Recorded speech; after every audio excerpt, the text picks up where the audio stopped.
Oke, kali ini ada dua motor dengan penyakit yang sama. Ini ada Mioji. Ini kode 54P dan ini kode yang sama 54P juga. Ini Solgiti teman-teman. Ini mesin sama ya. Artinya bagian sistem injeksinya juga sama. Kode spare partnya semua sama teman-teman.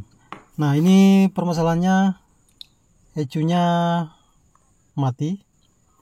Tapi sebelum kita melakukan penggantian, bagusnya wajibnya di sini kita harus melakukan dulu pengecekan apa penyebab sehingga terjadi kerusakan di bagian ECU. Karena untuk ECU di motor injeksi itu sangatlah harganya lumayan mahal teman-teman. Dan ini saya sudah sediakan ECU yang baru, tapi saya tidak berani pasang sebelum saya mengetahui apa yang menyebabkan ECU motor ini sampai rusak teman-teman.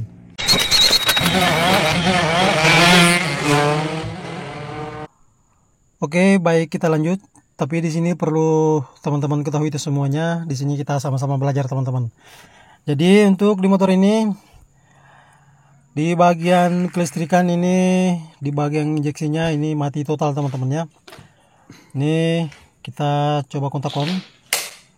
Ini lampu speedometer nyala dan lampu indikator sama sekali tidak ada menyala teman-teman. Lampu indikatornya mati.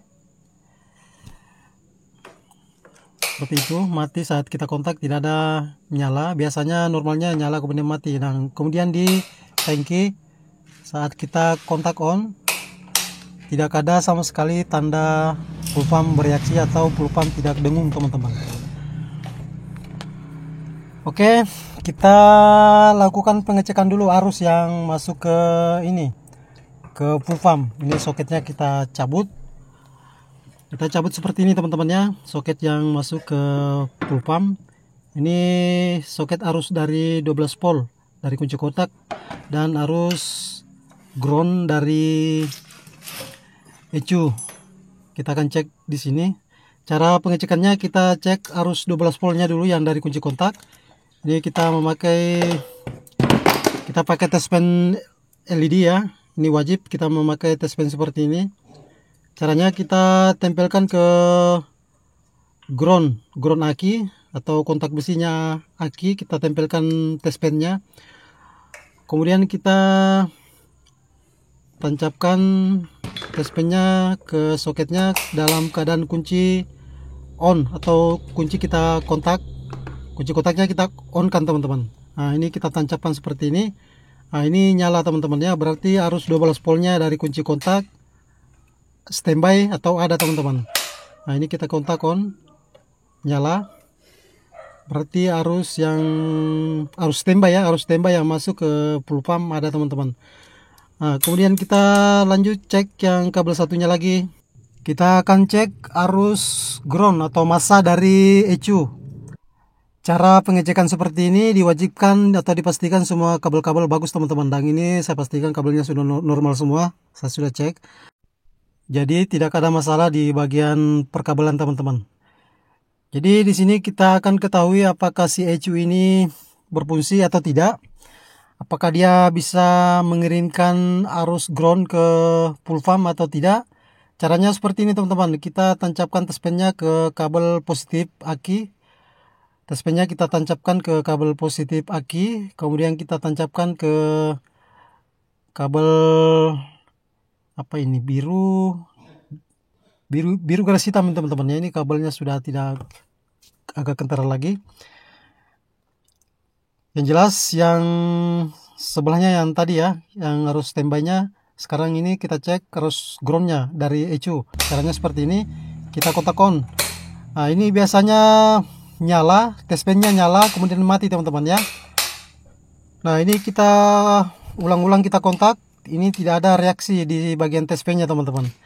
Nah, saya pastikan di sini si ECU ini atau sebagai otak di bagian sistem motor injeksi ini saya nyatakan rusak teman-teman ya, atau jebol. Jadi ketika si ECU ini bermasalah, maka semua sistem di bagian injeksi entah itu pengapian dan penyuplaian bahan bakar semuanya akan mati teman-teman kalau si ECU ini bermasalah. Nah, di sini saya akan tunjukkan apa penyebabnya kenapa bisa ECU ini rusak.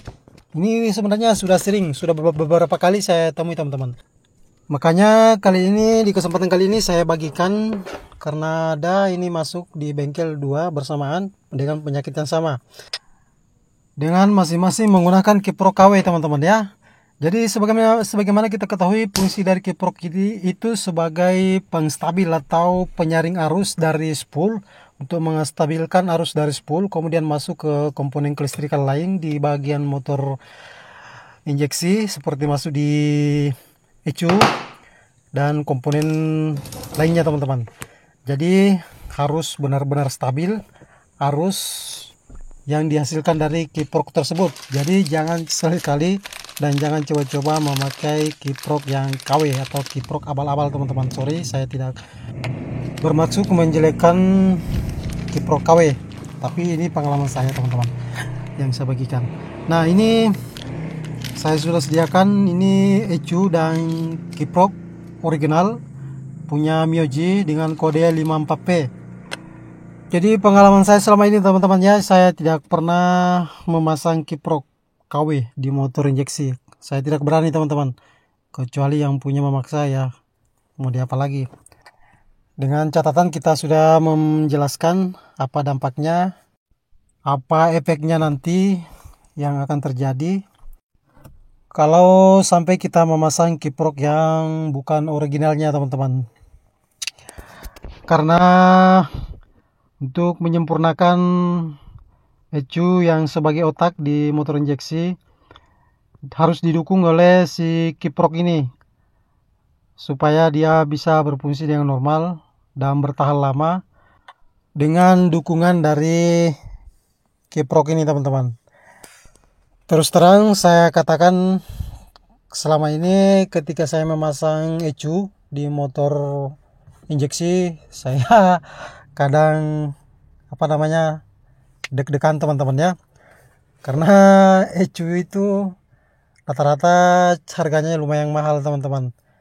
Jadi disitulah saya belajar mencari dulu apa sampai menyebabkan ECU-nya rusak. Jadi kalau memang ada yang kita dapati penyebabnya, ya bagusnya kita tangani dulu dengan seperti ini. Ini kita dapati kiproknya menggunakan kiprok bukan originalnya teman-teman. Jadi kita ganti menggunakan kiprok yang ori seperti ini. Ini langsung saja kita pasang seperti ini kiprok barunya.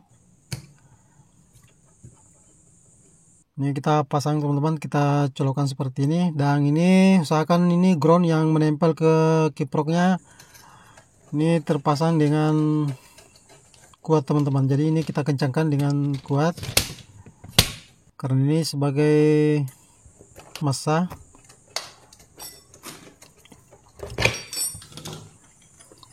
Oke, kita kencangkan. Ini sudah menggunakan kunci L. Bawaannya bukan seperti ini ya, ini sudah diganti teman-teman. Nah, ini jangan sampai kendor ya. Ini kabel ground yang menempel di sini jangan sampai dia kendor teman-teman. Pastikan dia rapat.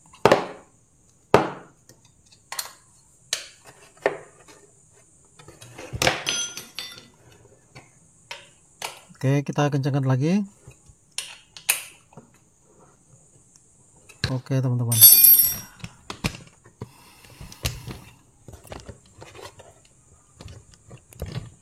Nah, ini sudah terpasang ya. Kemudian kita lanjut ke pemasangan ECU-nya. Kita pasang ECU.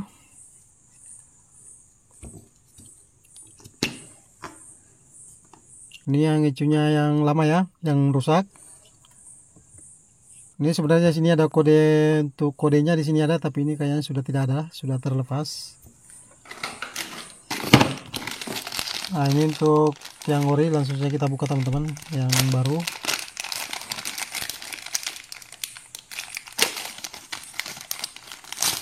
Nah, ini untuk yang barunya di sini ada kode 54P ya, 54P.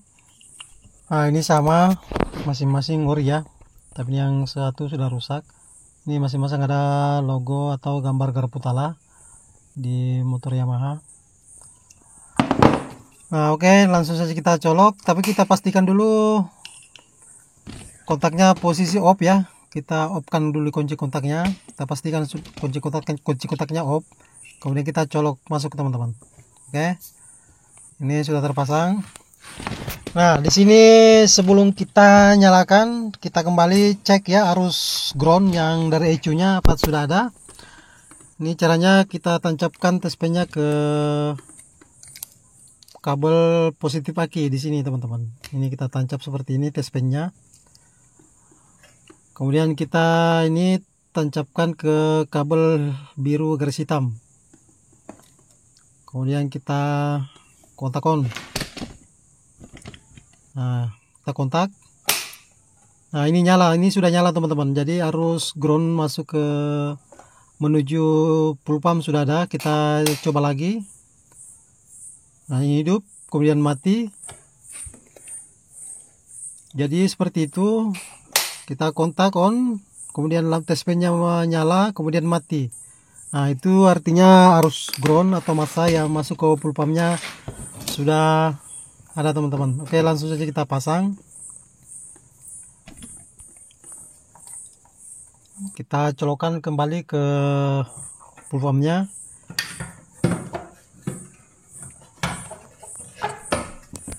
Nah, ini coba kita kontak on. Kita perhatikan suara dengungan di tangkinya, perhatikan.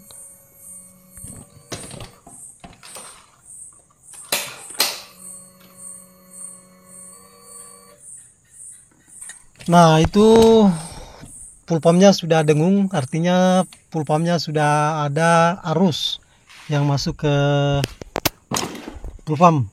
Nah, sebelum saya nyalakan, saya akan cek dulu aki dari motor ini apa normal, karena ini motor ini sudah agak lumayan lama di bengkel, teman-teman, dan saya rasa akinya sudah drop, sudah lowbat.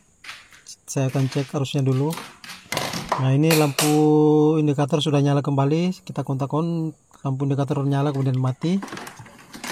Tapi sebelum saya nyalakan, saya akan cek akinya dulu apa strong akinya masih bagus.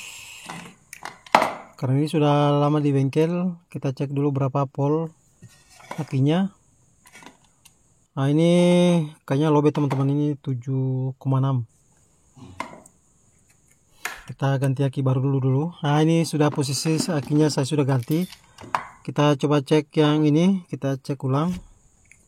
Sebelum nyala ya, sebelum nyala harusnya berapa, strong akinya berapa.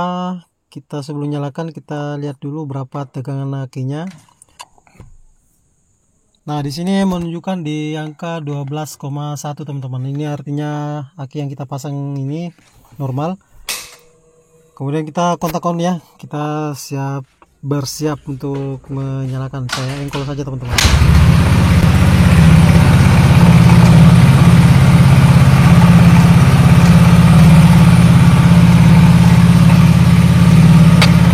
Oke, seperti teman-teman lihat, jadi dia dari 12 volt naik menjadi 13,5. Itu artinya pengisian di motor ini sudah normal. Jadi normalnya itu sampai biasanya di angka 14, teman-teman. Jangan sampai di atas dari 14 karena sangat berbahaya. Oke. Nah, untuk di motor ini saya pastikan sudah sangat normal, mentok di angka 3. Dia mentok di angka 13,6. Oke. Semoga apa yang saya bagikan kali ini ada manfaatnya. Terima kasih banyak sudah mengikuti kita sampai selesai. Mohon dikoreksi jika ada kesalahan di video kami. Baik, saya Hidayat mengucapkan assalamualaikum warahmatullahi wabarakatuh.